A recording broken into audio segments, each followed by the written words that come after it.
يقولوا ناس زمان اللي ضاع كبيرو ضاع تدبيرو.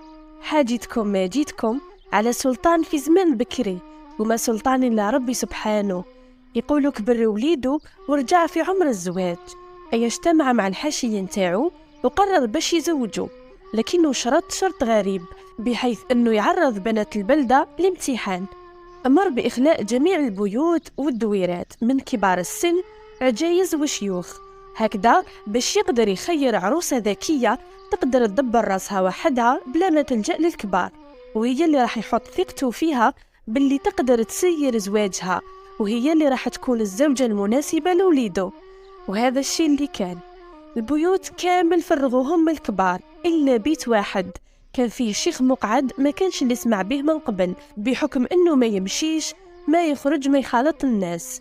أمر الحاكم انه كل بنت تطبخ طاجين بلا بصل، وكيما على بالكم البصل اهم مكون في اي طبخة، واللي يكون طيابها بنين بلا بصل فاكيد هي طباخة ساجية وتستاهل تكون كنتو.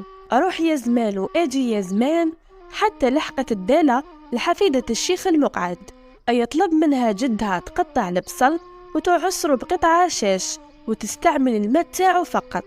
وهذا الشيء اللي كان.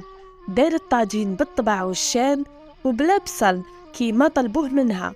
الطباخين قاعدين يقلبوا في الطاجين يحوسوا على بقايا البصل، لكنهم ما لقوا والو. ومن ذاق السلطان الماكلة لقاها بنينة كيما يحب الخاطر، وقال لهم غير هذه اللي تدخل قصر عروسة. عرف انه فيه بصل، ولكن عجبه ذكاء البنت كيفاش قدرت تجتاز الامتحان بهذه الحيلة. وبعد ما تزوجت وضمنت العريس خبرتهم بالسر انه التدبيرة كانت من عند جدها. ومن هذاك الوقت انتشر المثل اللي يقول اللي ضاع كبيره ضاع تدبيره، هو المثل اللي مازال الجزائريين يقولوه لليوم.